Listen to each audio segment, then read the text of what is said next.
EPF அப்படின்னா என்ன sir? PF அப்படின்றது வந்து ஒரு பெரிய ஒரு டூல். ஆக்சுவலி எமர்ஜென்சி ஃபண்ட் ரொம்ப குறைவாக இருக்குது அப்படின்ற டைமில் இந்த இதை வந்து யூஸ் பண்ணிக்கலாம். இது யாருக்கு மேண்டேட்ரி அப்படின்னா, கம்பெனிலேருந்து ரிலீவ் ஆகிறேன் சார், என்னோட பிஎஃப் நான் வித்ட்ரா பண்ணிட்டு போகிறது பெட்டரா இல்லை ட்ரான்ஸ்ஃபர் பண்ணிக்கிறது பெட்டரா?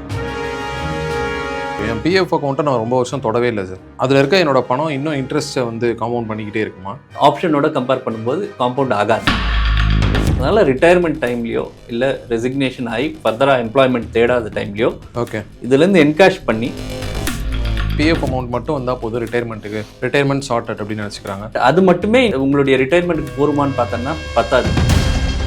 பிஎஃப் மணின்றது எவ்வளோ சேஃப் சார்? இல்லை வந்துட்டு நான் வேலை பார்க்குற கம்பெனியோ எடுத்து அதை மிஸ்யூஸ் பண்ண முடியுமா? ஒருத்தர் நார்மல் பேசிக் சேலரி 25,000 to 40,000 கிட்ட வாங்குறாரு அப்படின்னா ஒரு லாங் டேர்மில் ஒரு பிஎஃப் வந்து எவ்வளோ சார் க்ரோ பண்ணலாம், எவ்வளோ காப்பர்ஸ் பில்ட் பண்ணலாம்? வணக்கம் சார். வணக்கம் சார். இந்த பிஎஃப் ஆர் இபிஎஃப் அப்படின்னா என்ன சார்? இது வந்து ஒரு சேலரிடு பர்சனாக தான் என்ன மாதிரி ஆட்களுக்கு வந்து இது ஒரு லாங் டேர்ம் வெல்த் பில்ட் பண்ணால் எப்படி சார் ஹெல்ப் பண்ணுது? இபிஎஃப் அப்படின்றது வந்து எம்ப்ளாயி ப்ராவிடென்ட் ஃபண்ட்.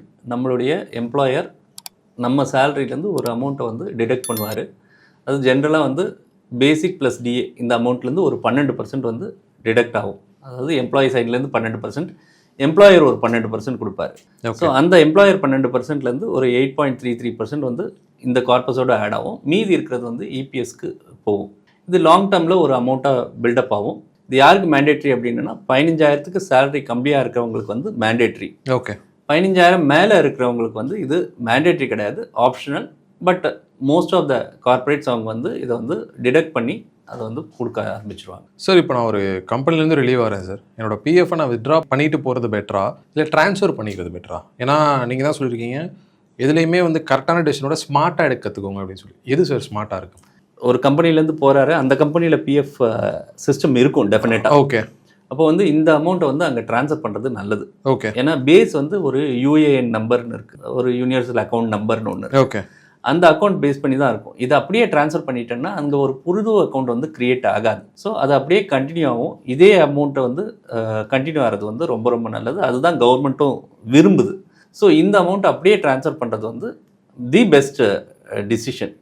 ஒருவேளை அந்த கம்பெனியில் பிஎஃப் இல்லை, ஓகே, அப்படின்னா அது ரொம்ப சின்ன கம்பெனியாகவும் ஒரு ஸ்டார்ட் அப்பாகவும் இருக்குது அப்படின்னா அந்த நேரத்தில் வித்ட்ராவலை கன்சிடர் பண்ணலாம். சார், இப்போது என் பிஎஃப் அக்கௌண்ட்டை நான் ரொம்ப வருஷம் தொடவே இல்லை சார். அதில் இருக்க என்னோட பணம் இன்னும் இன்ட்ரெஸ்ட்டை வந்து காம்பவுண்ட் பண்ணிக்கிட்டே இருக்குமா, எனக்கு வந்துக்கிட்டே இருக்குமா? இன்ட்ரெஸ்ட் காம்பவுண்ட் ஆகிட்டே இருக்கும். உங்களுக்கு வந்து இன்ட்ரெஸ்ட் காம்பவுண்ட் ஆகிட்டே இருக்கும். பட் வந்து அது எஃபிஷியண்ட்டாக காம்பவுண்ட் ஆகிட்டு இருக்கா அப்படின்னு பார்த்தோன்னா பேரலில் ஆப்ஷனோட கம்பேர் பண்ணும்போது காம்பவுண்ட் ஆகாது. ஓகே. ஏன்னா இது வந்து 8.25%. நீங்கள் உங்களுடைய லாங் டேர்ம் வெல்த் அப்படின்னும் போது உங்களுக்கு பேரலல் ஆப்ஷன்ஸ் நிறைய இருக்குது. ஸோ அந்த ஆப்ஷன்ஸை வந்து நீங்கள் வந்து சூஸ் பண்ண முடியும். ஏன்னா இதிலேருந்து எடுத்துட்டிங்கன்னா நீங்கள் வந்து அதில் சூஸ் பண்ண முடியும். அதனால் ரிட்டையர்மெண்ட் டைம்லையோ இல்லை ரெசிக்னேஷன் ஆகி ஃபர்தராக எம்ப்ளாய்மெண்ட் தேடாத டைம்லையோ ஓகே இதுலேருந்து என்கேஷ் பண்ணி டேக்ஸ் ஃப்ரீயாக என்கேஷ் பண்ணிவிட்டு வேறு ஒரு ஆப்ஷன், நல்ல ஆப்ஷனில் இன்வெஸ்ட் பண்ணுறது ரொம்ப நல்லது. Okay sir. இப்போ என் பிஎஃப் பணத்தை வந்து நான் கொஞ்சம் பார்ஷியலாக வித்ட்ரா பண்ணிகிட்டே வர்றது கரெக்டான மூவ் சார்? இந்த மாதிரி விஷயம் கேட்குறேன்னா ஒரு எஜுகேஷன் பர்பஸ்க்கோ இல்லை வந்து ஒரு மேரேஜ், ஹவுஸ் பையிங் நான் வந்து பிளான் பண்ணியிருக்கேன், அதுக்கு இந்த மாதிரி விஷயங்களுக்கு கொஞ்சம் பார்ஷியலாக பேமெண்ட் அப்படியே எடுத்துக்கிட்டே வர்றது கரெக்டான மூவாக இருக்குமா சார்? பிஎஃப் அப்படின்றது வந்து ஒரு பெரிய ஒரு டூல். ஆக்சுவலி இப்போ ஒரு இன்வெஸ்டருக்கும் வந்து போர்ட்ஃபோலியோ அப்படின்னும் போது டெட்டுன்றது ஒரு காம்பனன்ட். ஜென்ரலாக நம்ம டெட்டுன்னு பேசினோம்னா ஃபிக்ஸட் டெபாசிட்டோ இல்லை டெட் ஃபண்டோ பார்ப்போம். ஃபிக்ஸட் டெபாசிட்னா இன்றைக்கி 6லேருந்து 7% இன்ட்ரெஸ்ட் வருது. இல்லை டெட் ஃபண்ட்ஸாக இருந்தாங்கன்னா அதே சிமிலர் ரிட்டர்ன்ஸ் வரும். But last year PF return பார்த்தீங்கன்னா 8.25%. PF enjoys a very important tax status. என்னென்னா ட்ரிபிள்இன்னு சொல்லுவாங்க, எக்ஸம்ட் அப்படின்னு. ஓகே. அதாவது நீங்கள் இன்வெஸ்ட் பண்ணும்போது எக்ஸம்ட், நீங்கள் வந்து ஏர்ன் பண்ணும்போது எக்ஸம்ட், வித்ட்ரா பண்ணும்போது எக்ஸம்ட். ஓகே. ஸோ இந்த 3 இதுவுமே இருக்கிறதுனால it has superior tax exemption as well as அமௌண்ட்டும் வந்து வருது. இப்போ நீங்கள் கேட்குற கேள்வியை பொறுத்த வரைக்கும் நம்ம வந்து பார்ஷியலாக வித்ட்ரா பண்ணிக்கலாமா அப்படின்னா பார்ஷியலாக உங்களுடைய தேவைக்கு ஏற்ற மாதிரி வித்ட்ரா பண்ணிக்கலாம். இது எந்த டைமில் பண்ணணும் அப்படின்னா பர்டிகுலராக உங்களுக்கு வந்து அந்த மேஜர் கேஷ் ரிக்குவயர்மெண்ட்ஸ் வருது, ஓகே, இல்லை உங்கள் கையில் வந்து எமர்ஜென்சி ஃபண்ட் ரொம்ப குறைவாக இருக்குது அப்படின்ற டைமில் இந்த இதை வந்து யூஸ் பண்ணிக்கலாம்.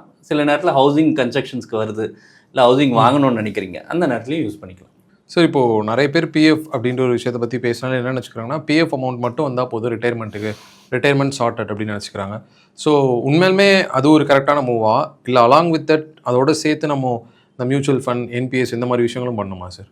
இப்போ பிஎஃப் அப்படின்றது வந்து ஒன்று அதோட அட்வான்டேஜ் என்னென்னா நீங்கள் கான்ட்ரிபியூட் பண்ணுறதை தவிர உங்களுடைய எம்ப்ளாயரும் கான்ட்ரிபியூட் பண்ண போகிறாரு. அதுவே ஒரு பெரிய ஒரு அட்வான்டேஜ். அதனால் நீங்கள் மட்டும் இல்லை, உங்களுடைய எம்ப்ளாயரும் உங்களுக்காக கான்ட்ரிபியூட் பண்ணிகிட்ருக்காரு. ரெண்டாவது அந்த இபிஎஸ் சொல்லியிருந்தேன் இல்லையா, அதில் ஒரு சின்ன அமௌண்ட் வந்து உங்களுக்கு பென்ஷனாக கிடைக்கும். உங்களுடைய ரிட்டையர்மெண்ட் டைமில் ஓரளவுக்கு பென்ஷன் வந்து வர்றதுக்கான அமௌண்ட் இருக்கும். சின்னதாக இருக்கும், பட் வந்து ஒரு அமௌண்ட் இருக்கும். ஸோ அதை வந்து நீங்கள் தொடாமல் வைக்கிறது வந்து ரொம்ப நல்லது. மூணாவது அட்வான்டேஜ் அப்படின்னு பார்த்தோம்னா எம்ப்ளாயி டெபாசிட் லிங்க்டு இன்சூரன்ஸ் இடிஎல்ஐன்னு ஒன்று இருக்குது. அப் டு 7 lakh வரைக்கும் இன்சூரன்ஸ் கவர் கிடைக்கும். ஸோ இந்த 3 விஷயமும் இருக்கிறதுனால அதை மெயின்டைன் பண்ணுறது நல்லது. பட் அது மட்டுமே உங்களுடைய ரிட்டையர்மெண்ட்டுக்கு போருமான்னு பார்த்தோன்னா பத்தாது. ஸோ உங்களுக்கு ஃபர்தராக பணம் தேவைப்படும். அதை வந்து நீங்கள் மியூச்சுவல் ஃபண்ட் எஸ்ஐபியோட பெருக்கிக்கிட்டிங்கன்னா ரொம்ப நல்லாயிருக்கும். Okay sir. இப்போது எல்லாருக்குமே அவங்களோட பணம் சேஃபாக இருக்கா அப்படின்னு ஒரு தாட் வந்துக்கிட்டே இருக்கும். இப்போ என் பிஎஃப் மணின்றது எவ்வளோ சேஃப் சார்? இப்போ ஒரு வேளை என்னோட நம்ம கவர்மெண்ட்டோ இல்லை வந்துட்டு நான் வேலை பார்க்குற கம்பெனியோ எடுத்து அதை மிஸ்யூஸ் பண்ண முடியுமா? அசச் இபிஎஃப்ஓ ஆஃபீஸில் இருக்கிற வரைக்கும் ரொம்ப ரொம்ப சேஃப். அது வந்து லோ ரிஸ்க் இன்வெஸ்ட்மெண்ட்டில் தான் இன்வெஸ்ட் பண்ணுறாங்க. அண்ட் கவர்மெண்ட் பேக்கிங்கும் இருக்காது. ஓகே. பட் நீங்கள் என்ன பார்க்கணும் அப்படின்னா உங்களுடைய எம்ப்ளாயர் பர்டிகுலராக வந்து உங்களுக்கு ஒரு இபிஎஃப் ரிசிப்ட் கொடுப்பார் வருஷம் ஒரு தடவை. அது இருக்கா அப்படின்றத வந்து கண்டிப்பாக பார்க்கணும். ஓகே. ஏன்னா அதில் வந்து உங்களுக்கு பேலன்ஸ் இருக்குது. இன்றைக்கி வந்து ஆன்லைன்லேயே கூட பார்க்கலாம். நீங்கள் போயிட்டு ஆன்லைன்லேயே வந்து உங்களுடைய யூஏஎன் நம்பர் போட்டு ஆன்லைன் லாகின் பண்ணிங்கன்னா செக் பண்ணலாம் உங்களுடைய கான்ட்ரிபியூஷன் நடந்திருக்கா அப்படின்றத பார்க்கணும். ஓகே. இதுக்கு முன்னாடி டிஃபால்ட் எப்படி நடந்திருக்கணும்னா எம்ப்ளாயர் வந்து அவங்களுடைய நிதி நிலைமை அவங்களுடைய ஃபினான்ஷியல்ஸ் சரியில்லை அப்படின்னும் போது சில நேரம் கட்டாமல் விட்டுருப்பாங்க இந்த ஆப்ளிகேஷன். ஓகே. ஓகே. அது வந்து ஒரு லாஃபுல் திங் கிடையாது. ஓகே. பட் அந்த விஷயத்தை தனியாக வச்சுட்டாலும் நம்ம அவேராக நம்ம பார்த்துட்டே இருந்தோம்னா நல்லாயிருக்கும். பட் அதர் தன் தட் ஒரு நார்மல் சினாரியோவில் டிஃபால்ட் வர்றதுக்கெல்லாம் சான்ஸ் கிடையாது. ஒருத்தர் நார்மல் பேசிக் சேலரி 25,000 to 40,000 கிட்ட வாங்குறாரு அப்படின்னா ஒரு லாங் டேர்மில் ஒரு பிஎஃப் வெல்த் எவ்வளோ சார் க்ரோ பண்ணலாம்? எவ்வளோ காப்பர்ஸ் பில்ட் பண்ணலாம் அவர்? சரி, இப்போ 25,000 ஒருத்தரோட சேலரின்னு வச்சுப்போம். நம்ம வந்து அதில் வந்து 12% இவர்கிட்டருந்து பிடிக்கிறாங்க. 8.33 வந்து எம்ப்ளாயர் போடுறாரு அப்படின்னா அப்ராக்சிமேட்டாக ஒரு 5,000 rupees இன்னைக்கு போகுது. ஓகே. ரெண்டாவது அசம்ஷன் வந்து நம்ம வந்து 10% வந்து இன்க்ரீஸ் ஆகிட்டே இருக்குது salary. And no we are making it. இவருடைய ஏஜ் வந்து 25 அண்ட் ஒரு 35 வருஷம் வரைக்கும் அவர் வந்து ஒர்க் பண்ணுறாரு அப்படின்னு நம்ம ஒரு அசம்ஷன் எடுத்துக்கிட்டோம்னா இந்த பணம் மட்டும் அவர்கிட்ட வந்து அப்ராக்சிமேட்டாக ஒரு 8% இன்ட்ரெஸ்ட் என்னன்னா 4.2 crores இருக்கும். ஓகே. 7% இன்ட்ரெஸ்ட் அஸ்யூம் பண்ணோம்னா 3.6 crores இருக்கும். 3.6ஓ 4.2ஓ எது இருந்தாலும் அந்த டைமில் ஒரு பெரிய அமௌண்ட்டாக இருக்கும். அது டேக்ஸ் ஃப்ரீயாக கிடைக்கிற பட்சத்தில் that is a good thing. But அது மட்டும் பத்தாது. அதுக்காக அவங்க ஃபர்தர் ப்ரொவிஷனும் மற்ற இன்வெஸ்ட்மெண்ட் மூலமாக வச்சுக்கிட்டாங்கன்னா ரொம்ப நல்லாயிருக்கும். பிஎஃப் பணம் நிறைய பேர் வாங்கி சும்மாவே கையில் வச்சுருப்பாங்க, இல்லை பேங்க்கில் வச்சுருப்பாங்க. ஸோ அது ஒரு கரெக்டான மூவா? இல்லை என் பிஎஃப் பணம் வந்துருச்சு, நான் இன்னும் என் வெல்த் க்ரோ பண்ணணும்னு நினைக்கிறேன் அப்படின்னா நான் எப்படி அதை ரீஇன்வெஸ்ட் பண்ணலாம்? எந்தெந்த விஷயங்களில் ரீஇன்வெஸ்ட் பண்ணலாம்? ஃபர்ஸ்ட்டு வந்து அவங்களுடைய அசட் அலோகேஷனை பார்த்துக்கணும். ஓகே. அவங்களுக்கு வந்து இமீடியட் தேவைகள் ஏதாவது இருந்ததுன்னா கொஞ்சம் ஷார்ட் டேர்ம் இன்வெஸ்ட்மெண்ட்டில் இன்வெஸ்ட் பண்ணிக்கலாம். பிஎஃப்ஐ மேட்ச் பண்ணுற மாதிரி இருக்கக்கூடிய இன்வெஸ்ட்மெண்ட்டில் இன்வெஸ்ட் பண்ணிக்கலாம். ஒருவேளை அவங்களுக்கு பணம் இமீடியட்டாக தேவையில்லை, நிறைய டைம் இருக்குது ரிட்டையர்மெண்ட்டுக்கு அப்படின்னா அவங்க வந்து அவங்களுடைய அலோகேஷன் ஈக்விட்டிக்கு ஹையர் அலோகேஷன் கொடுக்கலாம். ஏன்னா பொட்டென்ஷியல் ஆஃப் ஏர்னிங் வந்து ஈக்விட்டியில் ரொம்ப ரொம்ப அதிகம். ஓகே. இதை விட உங்களுக்கு வந்து ஒரு அதிகமாக வரக்கூடிய ஒரு விஷயம் இருக்குது. அதை வந்து நீங்கள் யூஸ் பண்ணிக்கலாம். அந்த பணமானது நல்லாவே க்ரோ ஆகும். ஓகே. நம்ம சொல்கிறத விட நிறைய ஒரு க்ரோ ஆகிறதுக்கான வாய்ப்புகள் அதிகமாக இருக்குது. ஸோ அது உங்களுக்கு யூஸ்ஃபுல்லாக இருக்கும். ஓகே சார், ரொம்ப நன்றி சார். ரொம்ப ரொம்ப நன்றி. தேங்க்யூ.